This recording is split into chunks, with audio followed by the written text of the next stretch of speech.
Good afternoon. My name is Claudine Pascal, and I'm the director of the Verona Public Library. Welcome to the second annual Women of Impact panel. The Verona Multicultural Inclusion and Accessibility Advisory Committee and the Verona Public Library established the Women of Impact panel in celebration of Women's History Month. The purpose of this panel is to highlight women who are positive role models and who have made a positive impact within Verona or the greater community. In January, the committee announced the event and opened a nomination form on the library's website. Members of the public submitted their nominations through February 11th.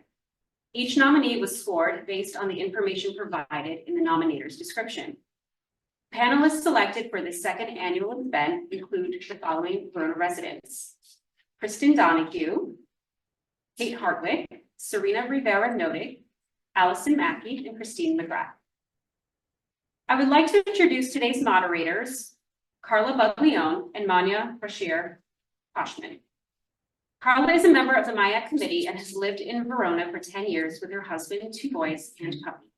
She has been with the National Football League for 10 years and is currently a senior manager in football operations, focusing on player marketing and operations.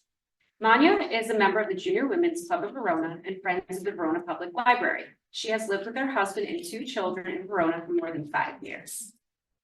A religion journalist and hosts podcasts for the American Jewish Committee. The moderators will ask each panelist questions relevant to their experience and then ask general questions for any panelist to answer. There will be time at the end for Q&A from the audience. So without further ado, I welcome today's moderators, Carla and Manya. Thank you, everyone. Can everyone hear me? Yes. Excellent. So I want to take a second to thank a few instrumental people who helped make today possible. The Verona Town Council for their support of the Multicultural Inclusion Accessibility Advisory Committee, which I know is a mouthful, but we like to call us the MIAAC Committee. So thank you, Town Council, for your continued support. For those who don't know what that committee actually entails, it's actually been in existence for 2 years now, and it includes a group of volunteers, many who are in this room, who really do care about Verona's vibrant community. We proudly welcome all residents, business owners, employees, employers, and visitors. Together, we are working toward being a truly inclusive place to live here in Essex County. And we run a bunch of programs, events, and initiatives to bring us all together. So thank you, the MIAAC Committee, for your support on this event. I would also like to thank the Town Council, Deputy Mayor Jack McAvoy, Councilwoman Christine McGrath, Councilwoman Cynthia Holland, Director of Library, Claudine Pascal, Public Information Officer, Elisa Northrup, and Superintendent Diane DiGiuseppe. So thank you all. We can take a second and just send a round of applause.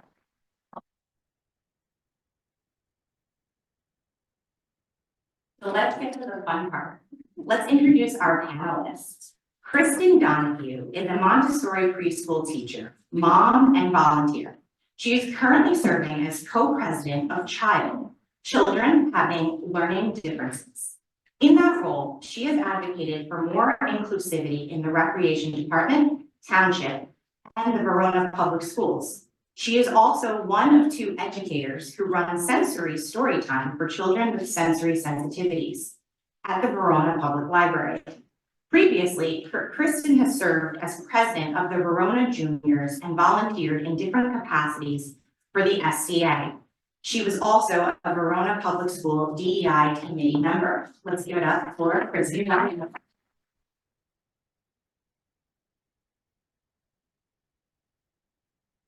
The next panelist is Kate Hartwyk. She is a dynamic leader with over 17 years of experience managing parks, recreation, cultural, and zoo facilities. She graduated from Mount Holyoke College, I went to Springfield, and holds a master's degree in art history and museum studies from Case Western Reserve University. She currently serves as the deputy director for the Essex County Park System, where she oversees the daily operations of the South Mountain Recreation Complex, including Turtleback Zoo, Her colleagues described her as a passionate and dedicated public servant who is committed to improving the lives of residents through access to high-quality parks, recreation, and cultural programs. A certified parks and recreation professional, she brings a strategic and innovative approach to everything she takes on, ensuring the community has modern and well-maintained facilities for years to come. Let's welcome. Thank you.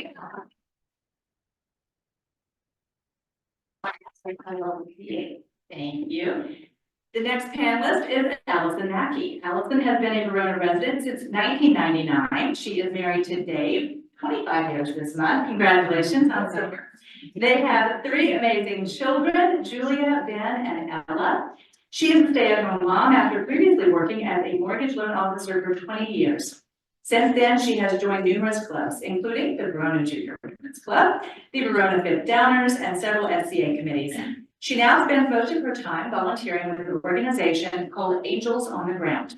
The organization's purpose is to clothe and feed the homeless and displaced communities in Newark.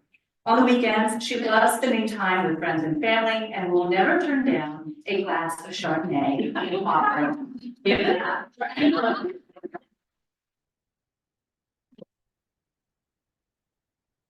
See about getting you a bottle of Chardonnay. Christine McGrath currently serves as a 2-time elected councilwoman in Verona Township. She was the first woman to be the top vote getter in both elections. She is the chair of the Verona Democratic Party and a board member with the Human Needs Food Pantry of Montclair. She is the past president of the Junior Women's Club of Verona and the Friends of the Verona Public Library. She was also a gun violence prevention advocate and leader with Moms Demand Action for Gun Sense in America. Her professional career was in the area of health insurance and employee benefits, and she earned her MBA through NYU.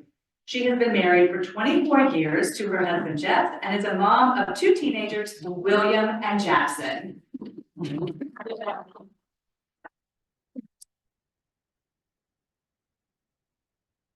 And lastly, we have Sarina Rivera-Knoetig. She has been a resident of Verona for 16 years. She lives in the Landing section of town, the Alliance, with her husband Lou and 4 children, Sarah, Logan, Luke, and Stella. She has been a practicing attorney for 20 years and is currently Associate General Counsel at Genentech, where she has been providing strategic healthcare and FDA regulatory counseling for the last 15 years. Prior to studying law, she was a medic in the Army National Guard. Over the years, she has served on multiple boards in town, including the Verona Public Library Foundation, the Verona Foundation for Educational Excellence, the Verona Field Hockey Parents Association, Landing Avenue's SCA, as well as an assistant coach for the town's youth field hockey program. Sarina, congratulations.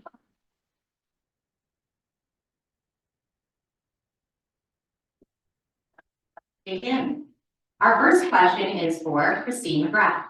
Your record of volunteerism in Verona and in the larger community is so inspiring.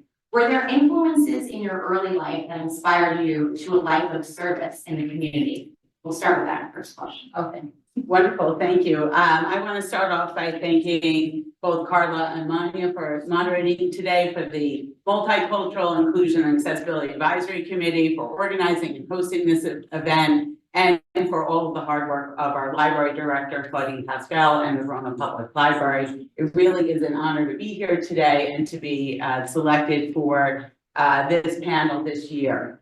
So in terms of my early influences, it's interesting. I was really reflecting on this comment or this question.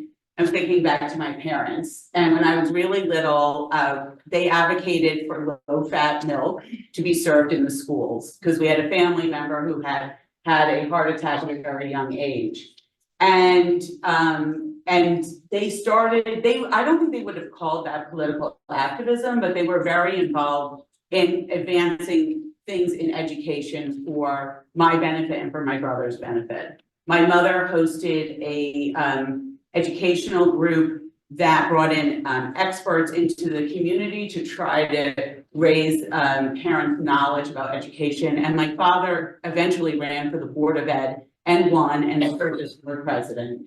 And so certainly, while they would not have called themselves political, looking back, there was a lot of that form of political activism in terms of the benefit for me and my brothers. For me in high school, I was mentored by a high school social studies teacher named Mrs. Palante. She bought me a subscription to the New York Times because she felt it was really important for students to be well-read and to be informed. And she sponsored or recommended to the Board of Education that they sponsor me on a trip called Presidential Classroom. It was a week in DC, and it was really pivotal in my life. I was exposed to politics really for the first time. We sat on the floor of Congress and had Newt Gingrich speak to us, who was a minority whip at the time.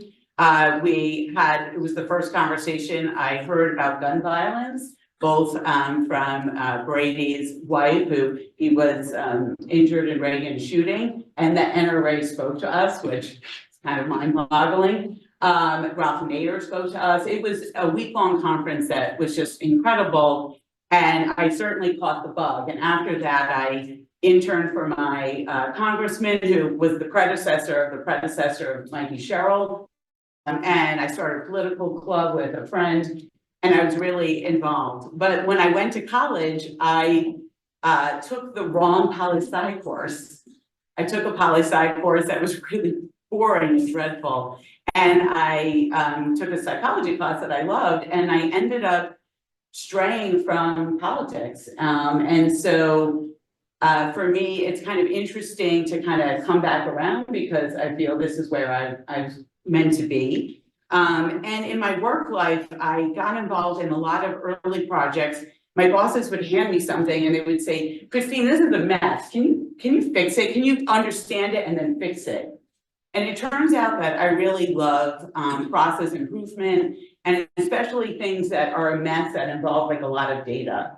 And all of my volunteering, even for local Verona organizations, and then for gun violence prevention advocacy, and now with the Verona Democratic Party, involve that kind of process improvement and really thinking about data and making something run better. And so I really enjoy that as well. And while I started getting involved in Verona activities because I was desperate to make friends when I moved here 13 years ago, it really grew into a passion of kind of making things work better. And that's what really drives me, and that's what I really enjoy. So I think that makes that background in how political work and activism, the seeds were there, and then my working career really helped me further this drive of making things run better, and then that kind of snowballed into all of the work that I've done since I've moved to Verona 13 years ago.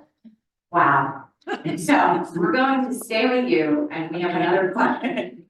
As a woman, what challenges and opportunities do women face in political campaigns, particularly when it comes to fundraising, media coverage, and public perception? The big one. It is a big one. We could have a whole panel just on that.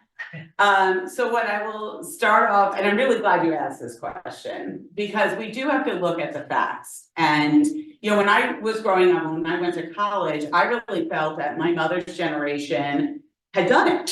They fought for women's rights and women's lib. They won. I went to college, I could be anything. My college was 50-50. And I thought the war had sort of been won. But the truth is, when we look at the facts, that is not the case. Women do not, I mean, this is a little bit of a stark statement, but women really don't have equal rights in our country because we don't have equal political representation. Only 28% of Congress is women. In New Jersey, only 2 of our 12 congressional reps are women, and that's the highest it's ever been. Congresswoman Mikey Sherrill and Bonnie Coleman. We've never had a woman senator from New Jersey. We've only had 1 woman governor, and our state legislature is only 34% women. So basically 1 out of 3. And so this question of women in politics is really important and relevant. And luckily for us in New Jersey, we have the Center for Women in Politics.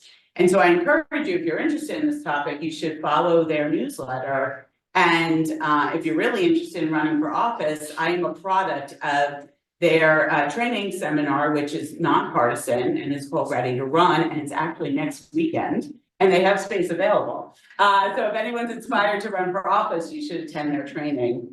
But basically, what I want to say, two things I want to focus on is women feeling like they don't have enough experience to hold public office. So this is well documented by research done by the Center for Women in Politics. I was at a fundraiser on Thursday for a friend from Moms Demand Action, Emily Jabor, who's a councilwoman in Hoboken, and she illustrated the research very nicely. So she told the story on Thursday night that she was asked by the mayor at the time, who was a woman, to run for office. And she was like, oh no, not me. Oh no, I couldn't do that. She was asked 6 times before she said yes. And then at this fundraiser, she handed the money to her male colleague. It was a joint fundraiser. And he said, that's a really interesting story, Emily, because I had a meeting with our current mayor, who's a man, and he sat down and he said, Joe, I really need you to run for office. And I said, yes, on the spot. And that is actually illustrated of the research. Women have to be asked multiple times. I was asked by members of the community to run, and I passed before eventually I said yes. And so I make it my business to ask many women to run. I ask them a lot of times. I may have asked some people on this panel and some people in the audience, will you run for office? Because women have to be asked repeatedly. And they think that there is some sort of magical qualification that they need. And I hear this too from women, well, no, I'm not prepared enough. And that is just hogwash. And that is one big hurdle for women in politics is they think we have to be over prepared. And in reality, we really don't. You have enough experience to run for public office. And then the second thing I want to highlight is fundraising. It is very important to fundraise in politics. Unfortunately, money and politics, it's just hand in hand. And in this day and age, without having a consistent local print newspaper, it's really important, even on the local level, for both town council and board of ed to raise money, because you have to introduce yourself to the voters. You have to get your message out there, and that costs money. It's either digital or print, but it's important. But when I decided to run for office, the fundraising was like the most dramatic thing. I was like, I need to raise $10,000 for myself to spend on mailers and lawn signs. I could raise that money for the pantry. I could raise that money for my SCA. I could raise that money for homelessness or for beefing. How am I going to even ask people to do that? It seems so selfish. But what I realized and what was so important is if we want good government and we want representation, and at the time, the Verona Town Council had no women on it for 8 years. And that had an impact, by the way. There were 2 equal pay lawsuits. There was a strained relationship with the county. There was a lack of investment in recreation. Those 8 years made a really big impact. So I realized I had to be brave and ask my friends to invest in me so that I would have the chance to represent women and moms and members of the community that wanted a different form of government. And I was really proud that I raised $13,000 in that campaign. And then in my most recent campaign, I raised $23,000, and mostly from Verona women. And I'm really proud of the fact, and I really wanted women to, well, for a lot of women, I was their first political donation ever, but I hope I'm not the last, because again, as a community, we should invest in representation and invest in good government. And there's a lot of research studies on how women really struggle in political fundraising. So I could go on forever, but those are really, to me, the barriers of women in politics. And, I'm really proud to be a local example of how someone can overcome them. And if I can do it, anyone can do it. I love it. Extremely inspirational. I do have a lot more questions, but we're going to keep it moving, and maybe at the end we'll have the audience ask the questions to you. The next question is for Kristen Donohue, Montessori teacher and co-president of Child. What was your first experience of volunteering, and what led you to it? Hello, everybody. I would also like to thank the committee for bringing us here today and for the director of the library. I was extremely honored to be chosen for this panel. Humble in many ways. A lot of what I do with volunteer work is, you know, it's out there, people know it, but I guess as far as being recognized, maybe it doesn't happen as often as it should. So I would say my first experience with volunteering happened in Verona. You know, in college, I did a little bit of volunteering for my sorority, nothing very meaningful. But when I moved to Verona, I was, you know, a young mom and I was looking to meet people and, you know, find those connections. We have little children at home. It can be very isolating and lonely. And, you know, this was my chance to meet people. So I went into the first Verona Juniors meeting, I think knowing maybe one or two people, sat in the back, very quiet. And I think maybe went back to the next meeting, maybe I waited, I wasn't quite sure. And then like most things volunteer, you kind of get forced to do it. You know? So usually there's a need to be filled because, you know, there's always things that need to get done. And you know, Kristen, would you like to do this? Oh, okay, sure. I'll come help. So it was, you know, I would sit outside of King's and, you know, ask for food donations, and, you know, starting off small. And then we were at our end of the year dinner and someone said, you know, we don't have a fundraising chair for next year. And I was sitting next to my friend Meg and I said, well, we do that. So we're literally you know, we haven't talked to our husband, we haven't talked to our other friends to kind of, you know, this is a good idea. We just said, all right, let's, you know, let's do it. Well, we can do this. We can do this. So I think that was the first step as far as being brave, because you have to be brave. And, you know, like Christine said, you know, I remember my dad's a very confident guy, and he would say, you know, sometimes you gotta pretend you know what you're doing before you actually know what you're doing. And it did stick with me, and he is right. And so, you know, you do have to kind of get out there and, you know, like, okay, if I look confident, then people are gonna, you know, they'll buy in and they'll think I know what I'm doing. And so for most things that I've done, I've literally had to learn on the job. But what do I know about fundraising? Absolutely nothing. And so thankfully, you know, when you have people around you who also believe in whatever cause, you know, you're working toward, my friend Meg in that instance, we were both hard workers, we worked well together, and, you know, there were, of course, you know, many mistakes made along the way in different, you know, areas. We forgot this or that or whatever, and always a learning experience, and ended up raising a good amount of money for the Verona Juniors that year. So that was the first time where I felt like, you know, oh, okay, you know, I like to lead things, and similar to what Christine said, you know, I like to fix things. So actually when things start running too well, I get a little bit bored. But that, you know, that's kind of, I like the challenge. And so volunteering kind of presented that in a different way than, you know, being a preschool teacher, which is just for me in the last couple of years, is very rewarding, a lot of hard work, similar in many ways to motherhood, I guess.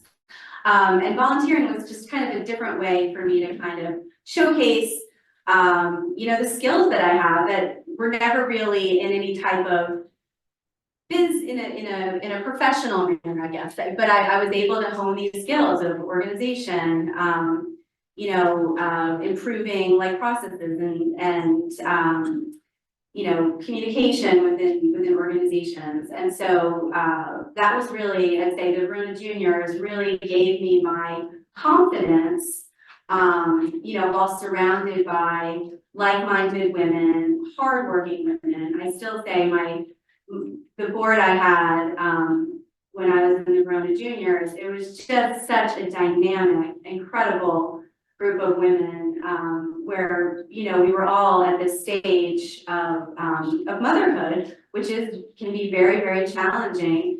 And we just really all kind of lifted each other up. And I would neglect to mention Christine McGrath, who was the one who came to my door, I think, several times and said, "You should be the president of the GLB." And, you know, you can do it, I'll help you, you'll be great. And that type of encouragement does work. You know, because as women, unfortunately, I think sometimes we do struggle with that self-confidence where maybe a man would automatically say, "Yeah, I can do that." And I think the longer I have been working on projects, initiatives, event planning, whatever it is, you know, I started to realize, I actually think I know more than most of these people. Like it's one of those things where you realize now I do know what I'm doing and I know what I'm talking about and I know how to, you know, move this forward and plan this the right way and, you know, get publicity, you know, get that right and all of that. So, you know, my journey has been, you know, kind of out of the gate, you know, but once I got my confidence and found my footing, it just kind of allowed me to then take on other roles of leadership, which I really enjoy. I like being in charge of things. I like, you know, encouraging other, you know, women to find their gifts and their skill set. And so I think I answered your question. Yeah, 1 second. I have a two-parter. Okay, sure. Can you talk to us a little bit about what it's like to be co-president of Child? What inspired you to get involved in such an important organization? And really, how can this community support Child and really make sure that it's amplified and recognized throughout? Sure. So this is my 3rd year as co-president of Child. It's children having individual learning differences. So that can range from ADHD, dyslexia, autism, Down syndrome, lots of, you know, different things that, you know, disabilities or different struggles that children may have. So obviously that was, you know, what brought me into it. You know, I don't speak publicly about, you know, my children's struggles at all, but that was what led me to it. And, you know, it's been a very, very meaningful experience, just as far as seeing how much growth our organization has had, and also I think the impact that our organization has had on the town, on the school system itself. So, you know, when we started, you know, with our Child as an advocacy group. So advocacy is difficult. The very nature of advocacy means that there are people who don't necessarily think what you are pushing for is important. And so that means kind of running into walls, having to ask for things over and over again, only to be told no, having to explain, you know, this is what is happening and please understand and getting some platitudes, oh, okay, well, we'll fix that, or we're working on it, and not really seeing a lot of change. And so getting involved in this organization, you know, speaking for those who may not have a lot of voices, you know, that population of children isn't huge, you know, it's smaller. And so when it's a smaller group, you know, you have a group of parents that are not necessarily, don't necessarily have the bandwidth, even to come to meetings sometimes. You know, if you have a young children who's struggling with behaviors or, you know, different things like that, it's hard to commit to, oh, I'm gonna come, you know, help out with this fundraiser or this meeting. And it's been a unique experience in that way, as far as kind of allowing people to give what they can give and knowing that, you know, we're there to help. So, you know, we range from, you know, I'll be on the phone usually every couple of weeks trying to guide someone through an IEP process, or how do I get this from the district? My child needs help, you know, can you help us with that? You know, from those personal conversations to going into our open CPAC meetings where we advocate for more kind of systemic issues that we see in the district. So, you know, it's really been a wonderful journey, and we now have a new director of special services in the Verona Public School District. We have a new superintendent, and those women in place really have made a difference for us. For example, we have just finished our second annual Inclusive Schools Week, which is an initiative that we have been pushing for 6 years. So 6 years ago, I said, I think this might be kind of nice. Like, we can start really small, and maybe we have this little educational piece where, we can just kind of teach the greater community about, what is this disability, or what does it look like to support a child in the classroom or in the community. And just kind of teach people, because sometimes, everyone is generally well-meaning, but often being well-meaning is not enough. And so, we really, every year we would ask for it. So how about that? Can we do this? We'll organize it all. You don't have to do anything. We'll send it to you for approval. It'll be turnkey. Just get it done and we'll send it. No, we can't do that. No, we can't do that. But we kept asking every year. We kept asking. We kept kind of honing our, our argument about why it was important. And the lesson there is obviously that you keep asking. And finally, all the stars aligned, and we were able to put this into place. And the response was incredible. We worked really, really hard to get all of the information to the teachers. We wrote curriculum for the entire K-12. High school was obviously a little bit more challenging, so we sent them TED Talks that they could use if they, if it fit into their lesson plans for the day.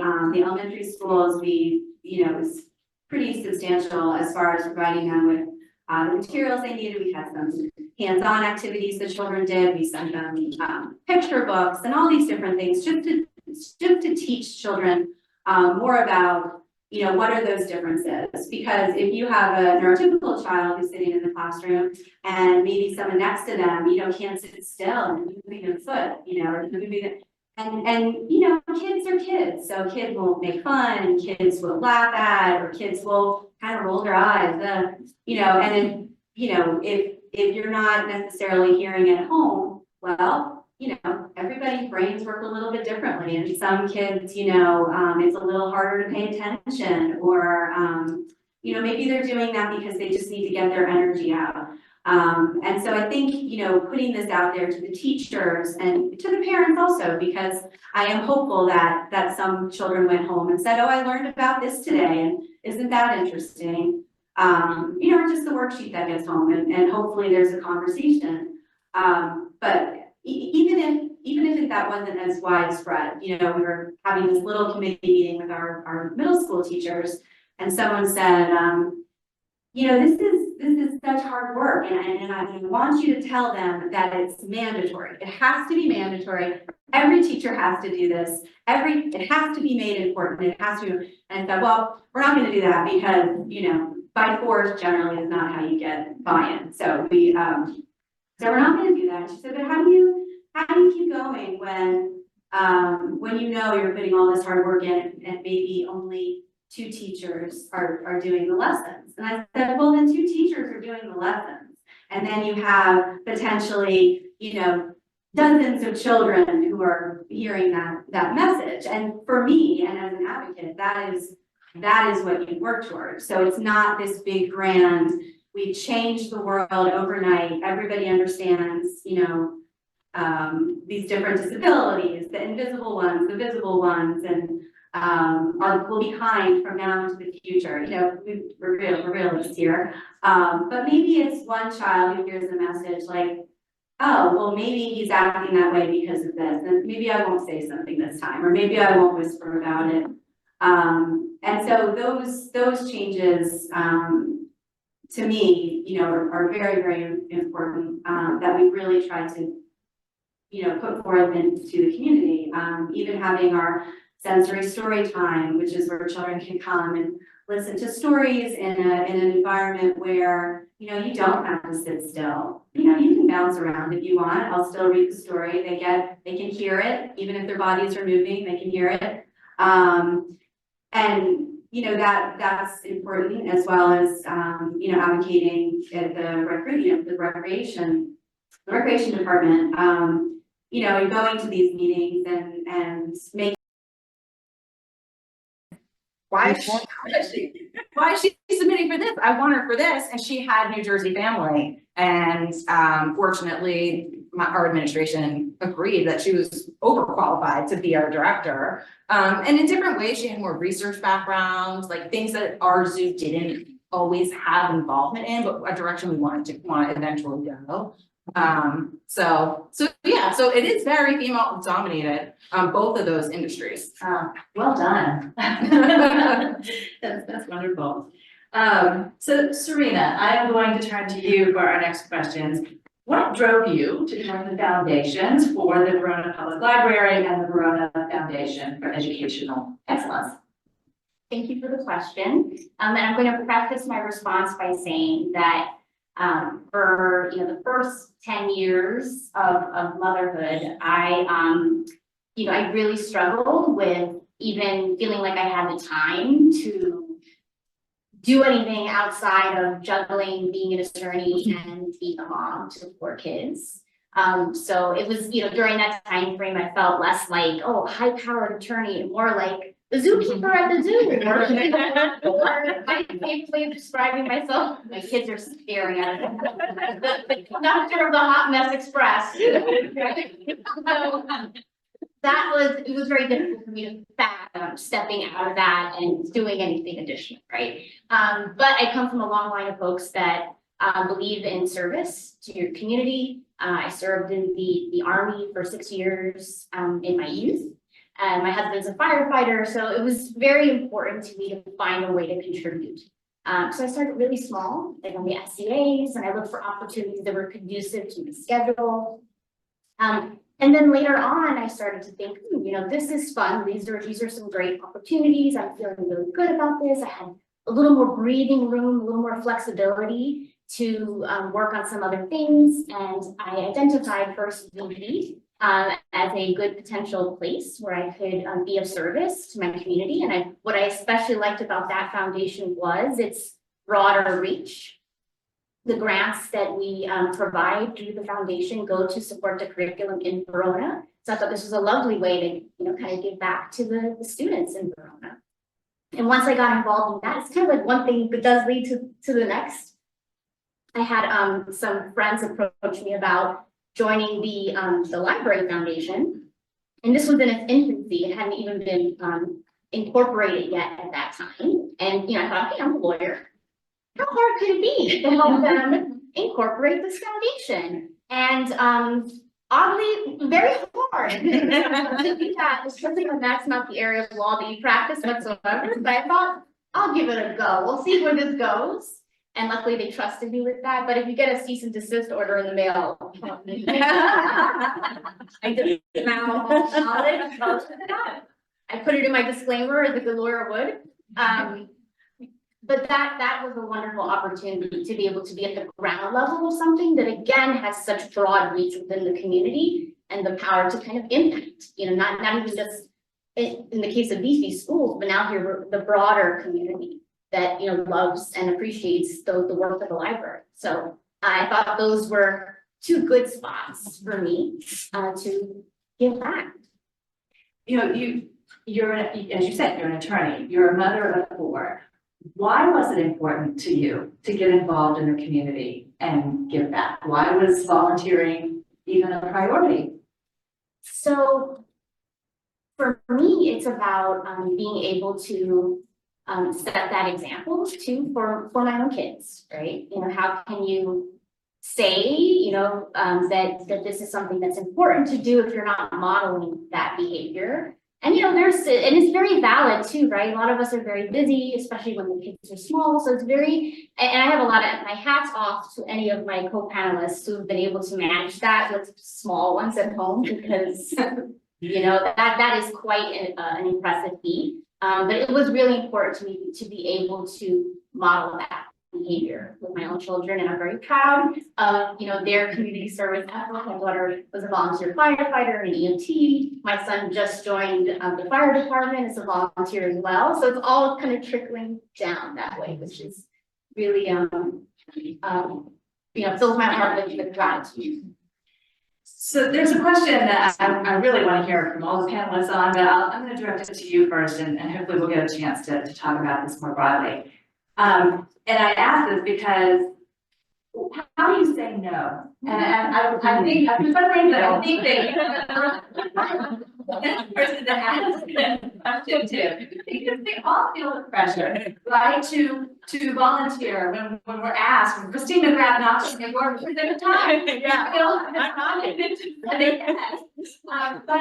But what kind of boundaries or criteria have you set for yourself to say no? What do you say no to? This is such a good question, and you won't be surprised though, I do struggle with that a little. I mean, in my professional life, easy to say no, absolutely not. That's you'll end up in an orange jumpsuit, I'll be right behind you, and that's not the way we want to proceed, right? I think in the community a little, sometimes it's a little bit harder, right? It's like somebody told me yesterday, can't remember who it was, said, if you want something done, give it to a busy person. I love that. It's so true, right? So those opportunities do tend to come to the folks that, have proven themselves. But I think in terms of boundary setting, that's also very important, right? Because your mental health is important too. You can get so wrapped up in some of these things that it can, can kind of start to impact you negatively. So it's, I like to join organizations where I feel like there's an appropriate division of responsibility and duty, and that everybody's kind of pulling their weight towards that goal. And if that's the vibe, that I feel in an organization, then that's someplace that I would stay and continue to work. Good advice, and yes, I'm really curious what the other panelists have to say about that when we get to that afterward. But I will turn to Alison. The next question is for you. Your involvement in Angels on the Ground exposes you to the challenges experienced by unhoused persons, the number of whom is growing rapidly in America as the cost of living rises. What drove you to get involved in this kind of challenging work? Well, let me start by saying first, like unlike these amazing ladies, I can't talk as well in front of everybody. I'm a horrible public speaker, so I'm going to read if you guys. Otherwise, I'm going to forget everything, or I'll pass out. But how did I get involved? I tell everybody that it kind of keeps me out of trouble on Saturday nights. That I have to get up at 5 o'clock in the morning on Sunday to pack my car up and make the hot water and boil the eggs and get in my car at Newark. In fact, I was there this morning and I got this really cute mug from one of my homeless people today. It was cute. I'll share with it later. But anyway, I worked in the mortgage industry for 20 years, and then I decided to stay home with my kids. Throughout the years, I joined the Verona Junior Women's Group to meet people just like everybody else. I did several chicken trays, and I was in charge of the Make-A-Wish trees. I was on a lot of SEA committees as well. I was vice president on the Verona Fit Downers. So I was always not only happy to help our community, but I think I was able to teach my kids how to have empathy for others through donating my time. 2 years ago on Facebook, there was somebody that was looking for coats and blankets for the homeless down in Newark. I brought a few bags down for them, and it's been my full-time job ever since. So it's a nonprofit organization. We started at about 50, not only homeless, but insecure food people and clothes people as well. We're up to about 200 now. So about 200 people. Right now, the homeless, there's currently about 1,800 homeless people in Newark, and the number just continues to rise. It's hard. Food increases and homes that are increasing. People just can't afford to, live. They're living on the streets. So it's sad, and we have a lot of kids now too. Through social media and network of friends and family, I was able to collect clothes and donations. I have drop-offs every day on my porch. My garage is now a consignment shop. My husband's gonna kill me. And I take them every week to Newark on Sundays. We set up tables right outside of Penn Station. We were just moved. There's some issues going on with the town and where we're gonna be located, but we are, we still set up tables, whether it's raining, snowing. And we have everybody coming to us, and I think it's just something I'm passionate about, and I think I'm, changing, making a difference just one quote at a time. But there's a lot of Verona people also that I have to recognize. They also make a huge impact. Lisa Freeman, Linda Zhang, they're like two of the most generous humans on this earth. We have employed several Verona organizations to also become involved. We have Lauren Shupak, and she has an organization called Hoodies for the Homeless, where she collected probably 200 hoodies and dropped them off on my porch. We have the football team, the cheer team. We have kids looking for community service hours for school or for church, and hundreds of people who have just dropped off items on my porch. We have one guy who is a size 19 shoe. So Nicole over there found a size 19 shoe for him.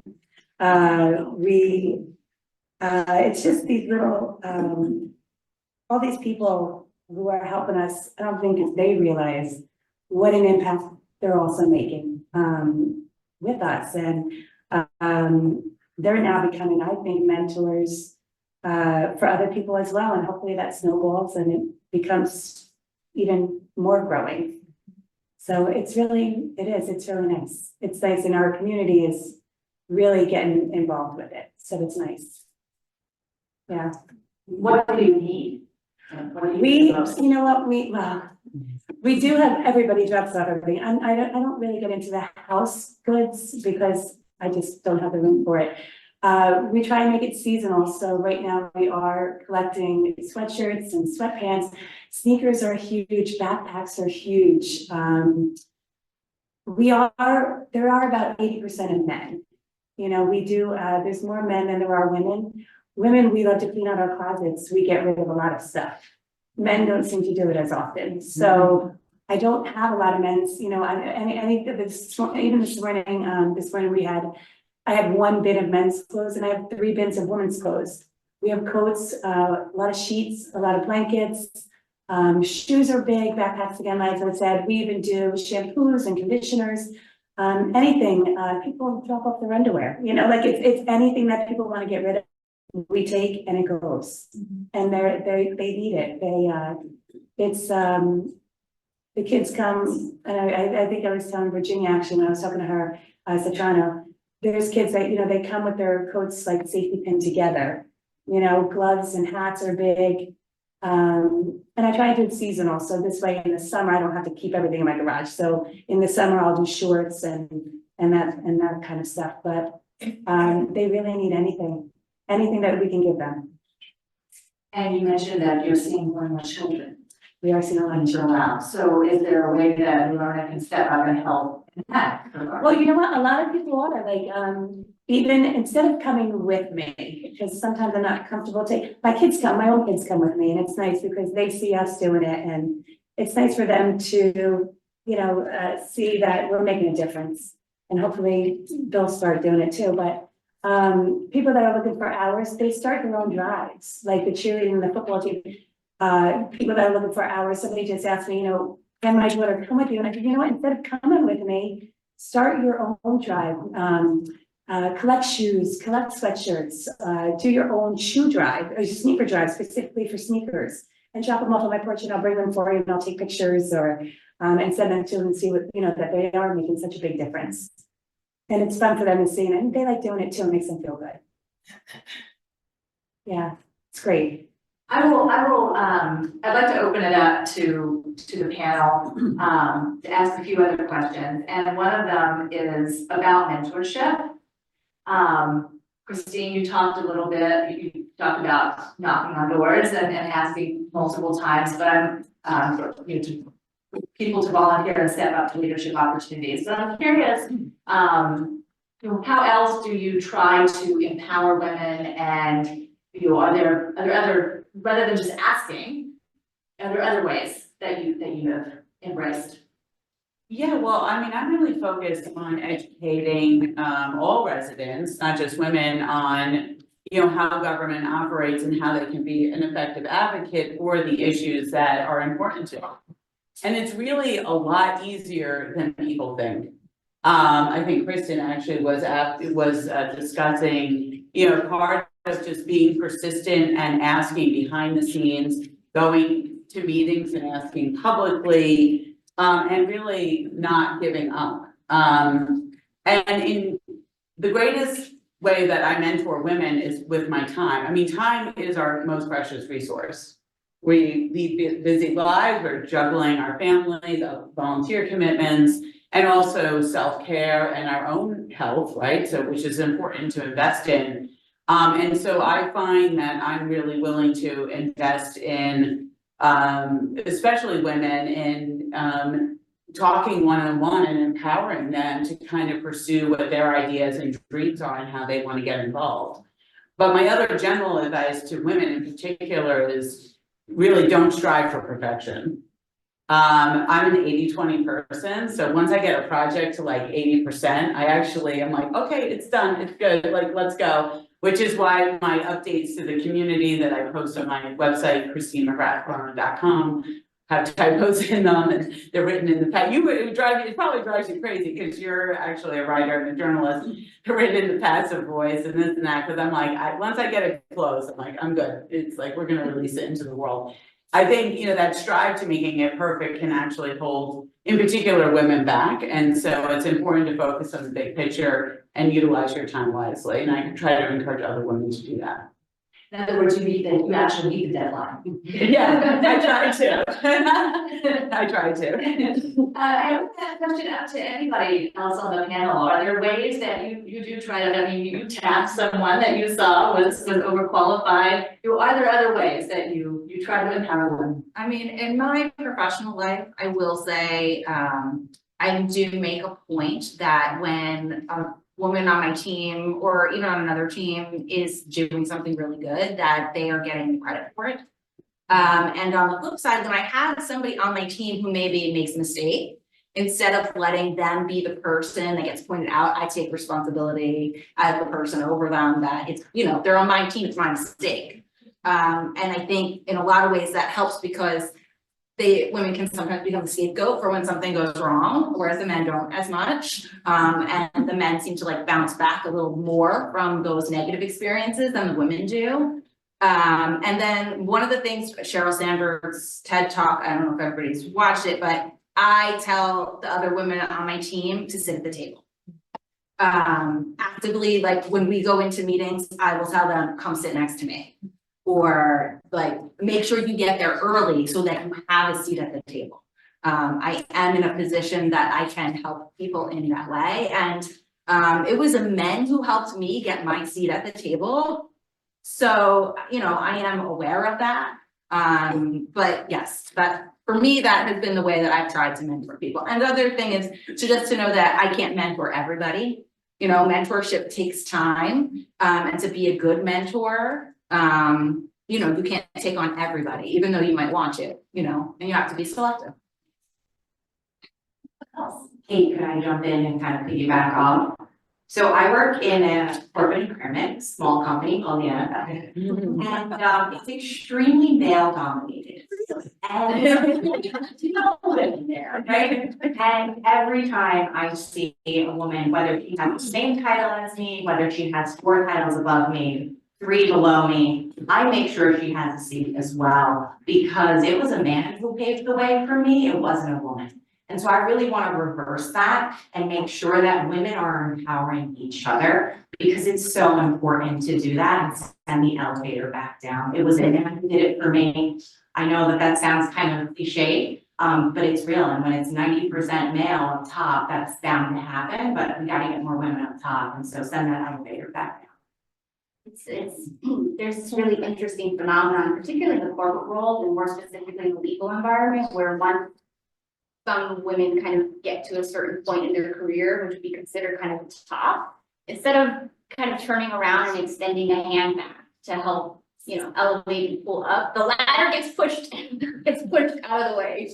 And so that was the experience that I had in a law firm environment as a young associate, feeling very much like, wait a minute, help, I have 2 little kids, and it would be really nice to have that mentorship relationship with another woman that's been able to kind of get to that place. And so for me, now I've made it my mission now within my small corner of the company that I'm in to be the mentor to others that I would have wanted to have for myself in that same position.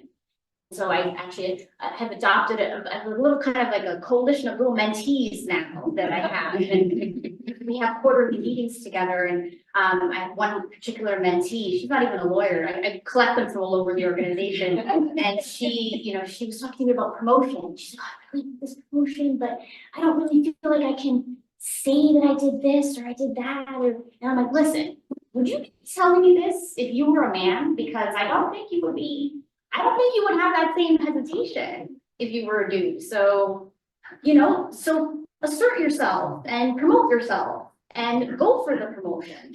Happy to report 6 months later, she did get that promotion. So, but yeah, so super important to be a mentor.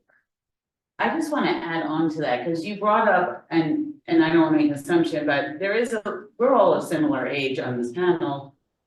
And I think there is a little bit of a generational divide. I think the women who came before us, and certainly this is true in politics, were really tough. They were tough as nails. And it's interesting, and I was in the corporate environment for a while, and sometimes dealing with women who survived a lot of discrimination and made it to that level, there was this feeling of, did they actually pull us along enough? Were they actually kind, or were they actually really tough?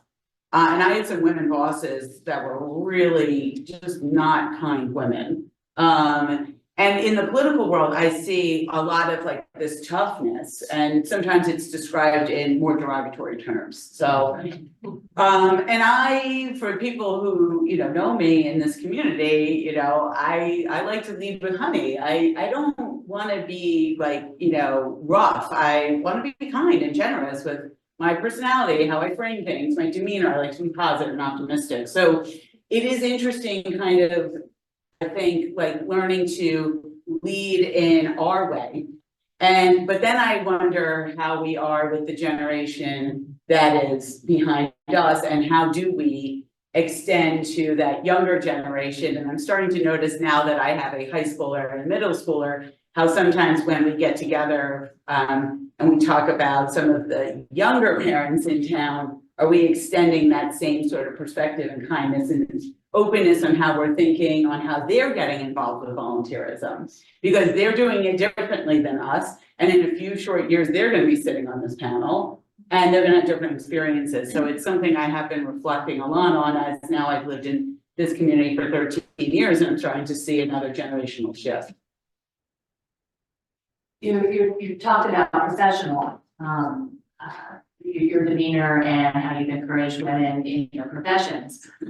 What kind of advice do you have for younger women who want to get involved in Verona, who want to make a difference in their community, regardless of what they do professionally? Be a passion. I think just like I was speaking about before, I think it's really about bravery. I think it's just taking that step. And you need to, starting small, you know, and that will build the confidence needed. And, you know, as I was thinking about this, I didn't answer, because not that it's not a question for volunteerism, a little bit more, I think, lends itself to a kind of more corporate answer. As far as being in leadership in a volunteer capacity, I would say one thing I do try to do is look for the gifts in people. And so, you know, some people are very quiet and reserved, but they may have a skill set that you don't know anything about if you just assume, well, they're not, you know, they come to socials, but they don't really talk to anybody. They're probably not interested in this. But if you start talking to everybody, I mean, everyone will have something to give. You know, it's just about getting to know people, I think. And the more you get to know people and understand them, as humans, I think then you can kind of help them to see what they may not see in themselves. And I do think that, like everyone else has said, that does seem like it's more of a female kind of problem, in that we don't see it in ourselves. as much as we should. I think it takes other people seeing it in us and then, you know, oh, okay, maybe I can do that. And I'm saying that I'm a fairly confident person. I've done a lot of things and, you know, even with this nomination, it was very humbling. You know, because I don't think we're as comfortable kind of promoting ourselves or any of that. It can feel a little bit uncomfortable, but I would say for anyone looking to be more involved in town, just go to the first meeting. And, you know, I think a lot of times the friendships that you make, the connections that you make is really what kind of often will drive then the volunteerism itself. Because if you have a connection with someone, then you're more likely to help them. You know, and that's kind of what I've seen through all the different organizations I've been involved with, is having those connections. And then that kind of leads to the comfort level and, you know, yeah, so I'd say you just have to kind of take that first step, and then that it just builds upon everything else. And, you know, also knowing that it's like Christine said, like, I struggle with perfectionism, and it's okay to make mistakes. In fact, it's the only way I think that you really do learn the best lessons for making mistakes. So I think for me personally, as I've gotten older, it's not as scary to make mistakes. Yeah.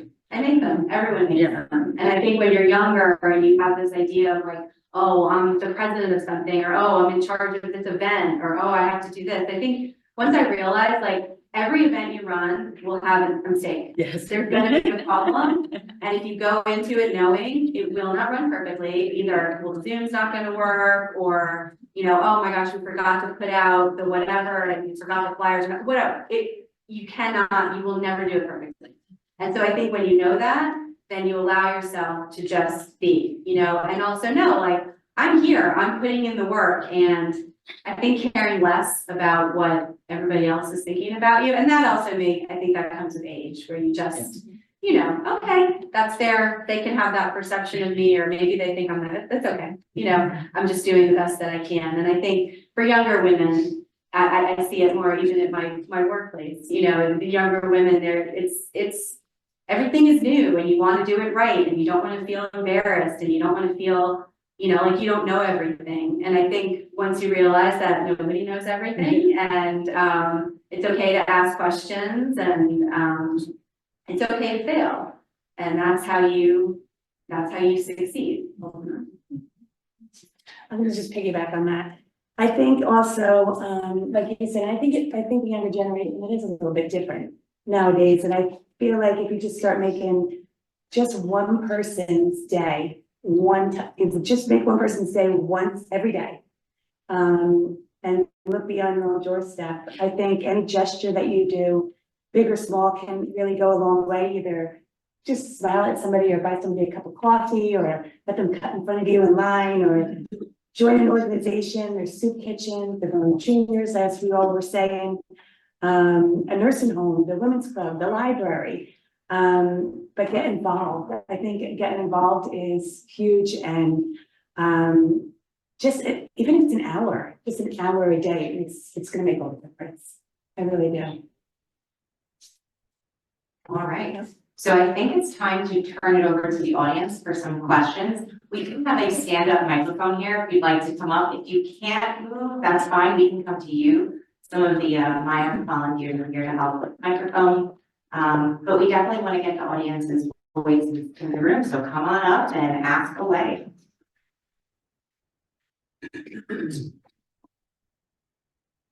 Well, I'm gonna lead things off. Thank you. Does that work? Yep. Okay. So I am in the generation that came before you, and I did think that we had solved the problem. Is this even on? Yeah. I don't think so. Here. I'm allowed. So here's what I've seen. I'd love to know what you think about it.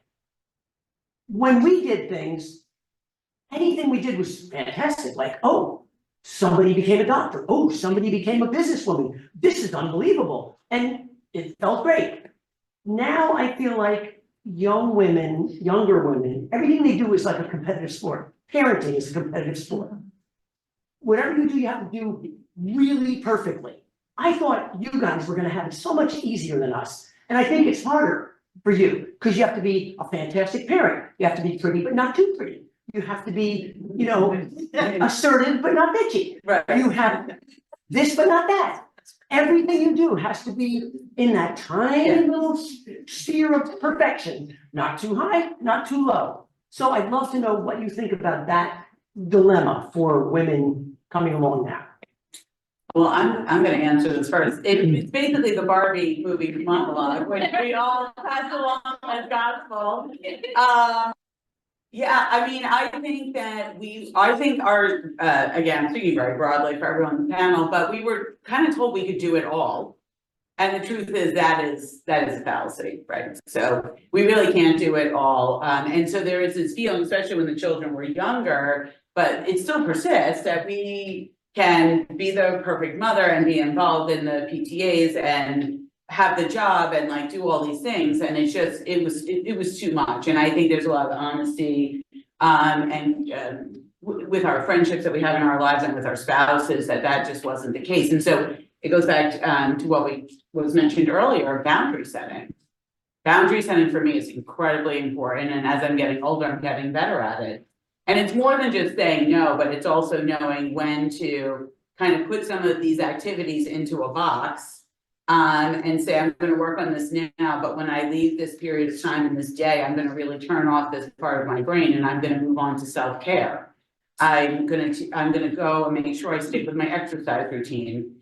If I'm in volunteer organizations that are that have crossed over a boundary, which is another thing you mentioned, I'm going to exit those organizations. So I think, you know, I think that fallacy of we can do it all, and in terms of the competitiveness and how social media has impacted parenting, I mean, that's a whole nother panel. But I think that's another boundary setting, which is I'm not going to look at the feed. And I'm not going to get sucked into some of that sort of image perception. And I think a lot of us have actually turned off the phones and moved back to being present in our real lives. It is that social media. Yeah, I was gonna say, it is that I think social media it definitely plays that comparison piece of things, kind of creating a sort of curated perfect life online, right? And so one of the ways I try to combat that in the real world is be really honest about how difficult things can be. You know, I have people say, you have 4 kids, how do you do it? And I have to say, I don't do it sometimes. Ask my kids, they're sitting right there, you know, I've not been able to do even a fraction of the whole, whatever that means. I've just done the best that I could with what I had at a given time. And I think part of dispelling that and counterbalancing that is being real about what we're going through and being willing to be vulnerable and have those conversations about what's difficult. I think people actually get more value out of that. That was actually pretty close to what I was gonna say. And I think too, with that goes the perfectionism too, of knowing that, all right, well, maybe I made a good meal and I did that volunteer task and everyone seems happy going to bed. Maybe that's it, right? But it's gonna be impossible to do all things perfectly all the time. It's not gonna happen. So I think too, I was also thinking about how it would be interesting, as I think we are all Gen X, actually. I do think it, are you millennial? Millennial. Oh. Because I was gonna say was that I do think that the generation right below us, I think there is more pressure on those moms of younger kids. I do. I don't think we didn't have it. I didn't have it when my kids were little. I didn't feel as much of the competitive parenting and the kind of perfectly curated social media. I didn't feel that so much. I don't know if other people else, but I mean, it was there. Yeah, I just couldn't ignore it. I just didn't want It helps. Yes. Kate, did you want to respond to that? I'll just say, I'm a millennial parent. But yeah, and I will say that like with my older son, I didn't feel any of that like competitive parenting, but then with my younger son now, like as the demographics of the parents have changed, I see it more. But I feel confident enough in the experience I have with my oldest son that I don't really fall prey to what maybe is happening at the other level. And I just hope that those parents will be comfortable with their parenting styles on their own, that they won't feel that way event down the road. You know, I feel like parenting is one of those things like you grow into, and like the more you do it, and as you do it, you become more confident in it. And everybody has to find their own way to do it, and they know their child the best, so. Any other questions from the audience? We have some time still. Oh, great. Come on up.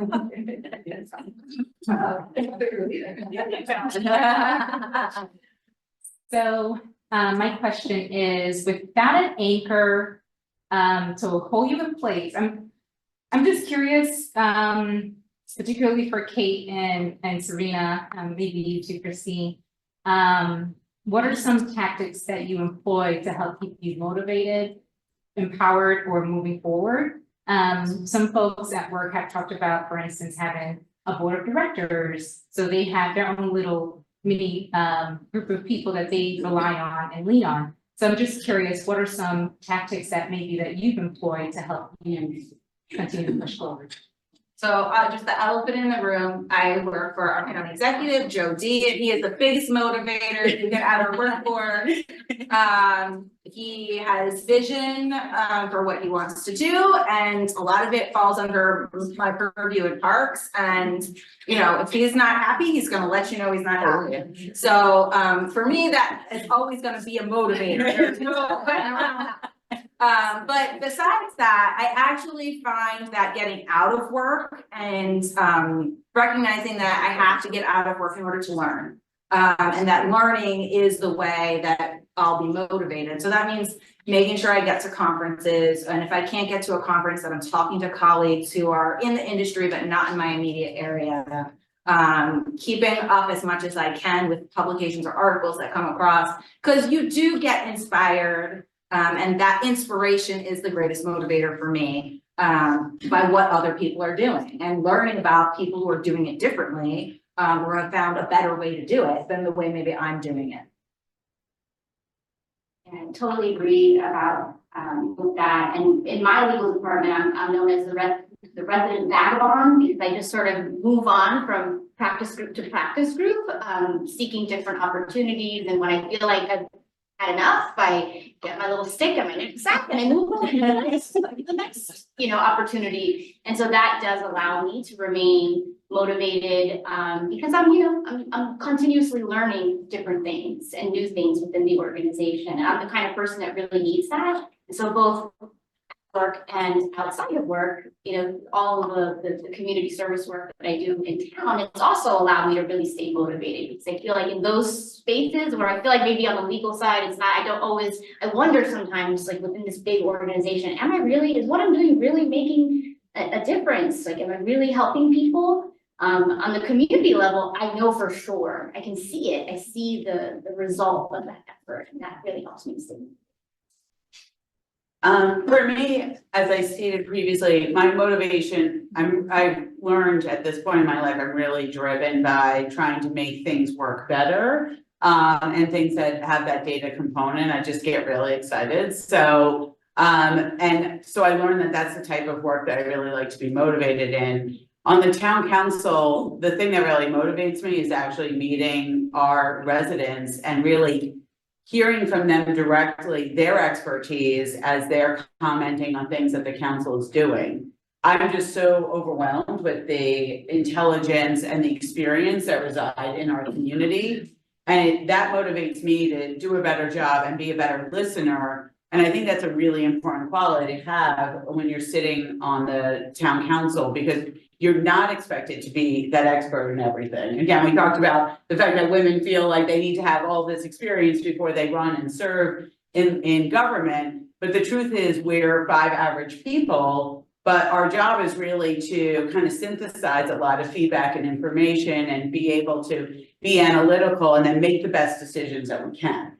And so it's really motivating to me, like in the role to the meeting of the new people, and I'm always meeting new residents, and it gets me really excited because I kind of see the future of our community. And by the way, we've talked a lot about the younger generation. I just wanted to say, I'm really excited to see how the baby boomer generation, who is now, really embracing their retirement and have more time. I'm excited. I'm here to mentor them as well to run for office and get politically involved because they have the experience and the time. And so I'm excited to see that next generation of leaders in our community, which will be diverse, both on age and on gender, and hopefully also in terms of, getting more people of color involved in our local government in Verona. So I'm excited for that. And that's the motivating factor for me to keep, putting the hours in and doing what we need to do for the community.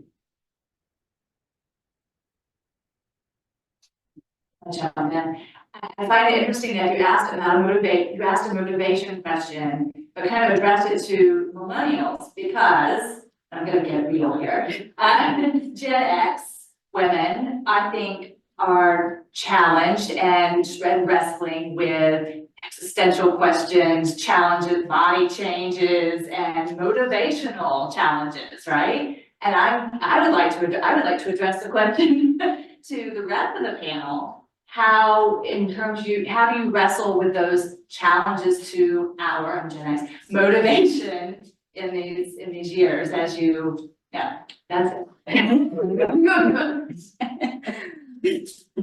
Well, I will say that I'm in the infancy of being able to answer that question. I am fortunate actually to work in an environment where we have span the generations. We have a lot of different ages, and it's really great because it kind of gets you out. You can just kind of see the different perspectives. So I actually have no qualms, my mother-in-law knows this, about just going and asking people who are older than me, what is this? Because nobody told me about that. So I will then turnkey that for people younger than me, and I'll just text 7 women, just FYI. This is probably gonna start happening to you. So when it does, it's okay, it's normal. I mean, you talk to your doctor, whatever. But I think kind of normalizing some conversations about things that maybe in previous generations were a little bit uncomfortable to talk about, or a little bit taboo even, I would say. I do, actually, it makes me kind of mad that we start going through all of these changes and we're not really prepared, I think, a lot of times. I think we kind of have a vague understanding of like, oh, you're gonna move into this next phase of life and then that just happens. Or you hear some weird things about like hot flashes, or like you hear all these things and you're like, oh, I guess that's gonna happen one day, or I'm gonna be in those shoes one day, and then, I'm not quite there yet.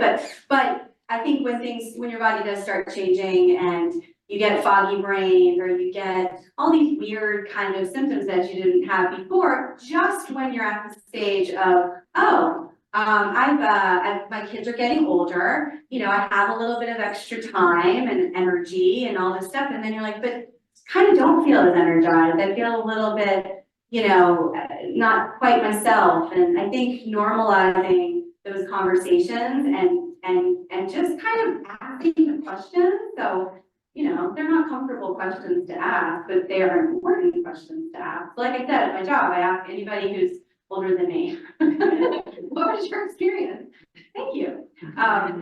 So that is what I am assuming that the millennials will probably be very louder than us about, and they're a bigger generation. So I'm hoping in a couple years, and I'll probably be through it by then, but that it will be more in the, easier to talk about, not as embarrassing, as just a stage of life that all women, if you're blessed to get to a certain age, will go through. And that it's normalized, it's not embarrassing, it's just a stage of life. So. I agree. I'm 55. I think I've been through those changes many times. I think I did like 20 times probably. And as far as motivation goes, I think it's tough now, you know, the older you get, the slower you get. And, you know, I used to go to the gym 5 days a week and ran half marathons starting at 42. And now my knees, it's hard to stay motivated. I think you have to put yourself first though, because you have to be happy inside, or you're not going to be able to make anybody else happy, your family, you're not going to be able to do, you know, your job as well. I hike my dogs. Again, I'm a stay-home mom.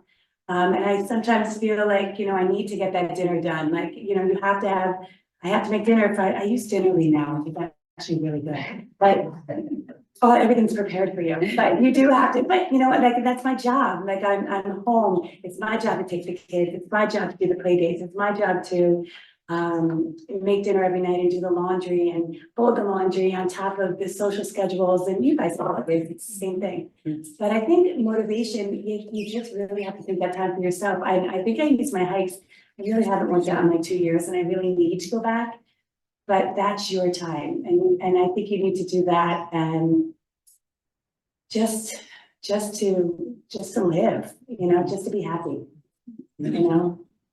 I don't know what the younger kids, I think it's, and I'm an open book, I tell everybody everything. So it's not like I don't talk about issues or what's going on your body parts and things like that. But yeah, I think the younger kids they're a little bit more open again, social media. You know, things are out now where everybody used to keep quiet about these things, but not me. And then there's lying. So I will add to that, if you work with young children, then you will be always they keep you young. They do. Anyone else from the audience? Please come on up. Hi, I'm Pam Riley Blake.